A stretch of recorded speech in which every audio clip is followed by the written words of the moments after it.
नमस्कार मैत्रिणींनो, स्वागत आहे तुमचे आपल्या चॅनल लर्न अँड ग्रो मध्ये। या चॅनलवर आपण मराठी व्याकरणाचे वेगवेगळे भाग पाहत आहोत।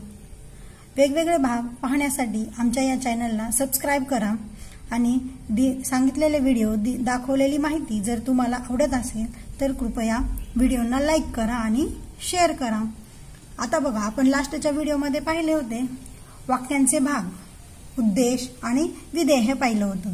आता आपण या व्हिडिओमध्ये पाहणार आहोत वाक्यांचे प्रकार। वाक्यांचे तसे खूप सारे प्रकार आहेत, परंतु वाक्याच्या क्रियापदाच्या रूपावरून पडणारे प्रकार आपण आज पाहणार आहोत। वाक्याच्या क्रियापदाच्या रूपावरून पडणारे कोणते कोणते प्रकार आहेत तर ते आपण पाहणार आहोत। तर वाक्याच्या क्रियापदाच्या रूपावरून 4 प्रकार पडतात: स्वार्थी वाक्य, आज्ञार्थी वाक्य, विद्यार्थी वाक्य आणि संकेतार्थी वाक्य।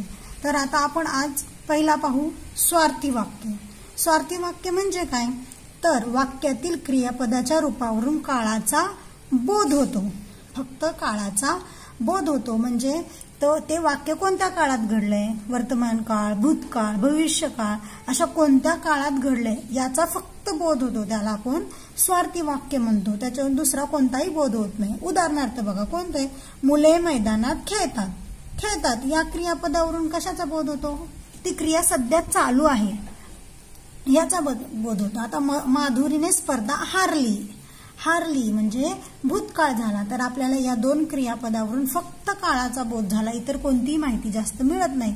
म्हणूनच या क्रियापदावरून यांना कोणतं वाक्य म्हणतात तर स्वार्थी वाक्य म्हणतात। तर यांना 2 वाक्यांना स्वार्थी वाक्य म्हणतात।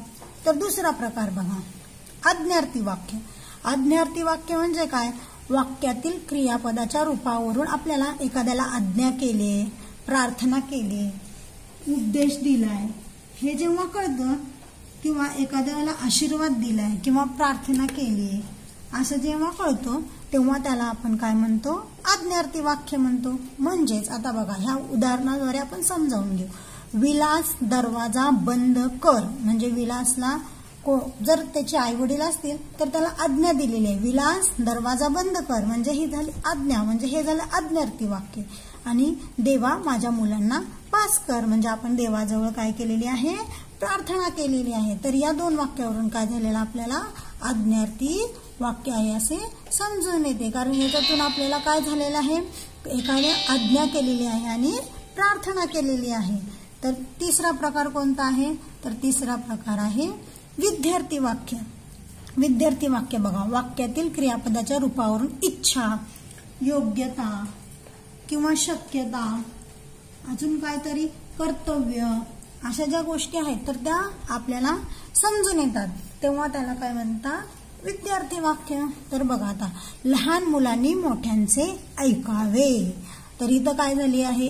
इच्छा व्यक्त केलेली आहे, किंवा लहान मुलांचं कर्तव्य सांगितलंय की लहान मुलांनी असं करावं, तसं करू नये, म्हणजे त्यांचं कर्तव्य सांगितलं आहे। तर दुसरं उदाहरण, स्पर्धेत मला 2रा नंबर मिळावा म्हणजे मी माझी स्वतःची इथं इच्छा व्यक्त केलेली आहे की मला या स्पर्धेमध्ये 2रा नंबर मिळावा। आता इथं बघा, विद्यार्थी वाक्य ओळखण्याची एक सोपी ट्रिक आहे, तर ती कोणती? तर वाक्याचे जो क्रियापद असतं त्या क्रियापदाच्या शेवटी वा, वी, वे म्हणजे मिळावा, करावा, असावे, नसावे, बोलावे असे जे आहेत वा, वी, वे असे काय असतात? असे अक्षर असतात। मग तेव्हा त्याला आपण काय म्हणतो? विद्यार्थी वाक्य असे म्हणतो। इथंच बघा, ऐकावे, मिळावा, वा आहे ना, त्याच्यामुळे आपण हे विद्यार्थी वाक्य आहे असे सोप्या पद्धतीने याला आयडेंटिफाय करू शकतो। आता 4th नंबर, संकेतार्थी वाक्य। संकेतार्थी वाक्य म्हणजे काय? वाक्यातील क्रियापदाच्या रूपावरून अट किंवा संकेत असं दर्शवलेलं जातं किंवा असा बोध होतो, तेव्हा त्याला काय म्हणतो आपण? संकेतार्थी वाक्य बनतो। आता उदाहरणार्थ कोणतं? तर जर कष्ट केले तर फळ मिळेल। जर कष्ट केले तर फळ मिळेल। इथं जर आणि तर हे 2 शब्द आहेत, त्याच्यावरून आपण इथं सहज सांगू शकतो की हे संकेतार्थी वाक्य। दुसरं वाक्य बघा, तू बोलवलेस तरी येणार नाही। तरी हे जे काही शब्द आहे याच्यावरून आपल्याला काय समजतं तर हे संकेतार्थी वाक्य आहे। म्हणजे तू बोलवलेस तरी म्हणजे घडली नाही क्रिया, जर घडले असे तर असे होईल। तर बघा, जर कष्ट केले, जर तू कष्ट केले तरच फळ मिळेल, म्हणजे संकेत दर्शवलाय। जर तर तू असं केलं तरच तसं होईल। ज्यावेळेस संकेत दर्शवला जातो त्यावेळेस ते संकेतार्थी वाक्य आहे। तर हे तर पण बघा खूप सोपं आहे। आपण संकेतार्थी वाक्य कसं शोधू शकतो किंवा कसं ओळखू शकतो?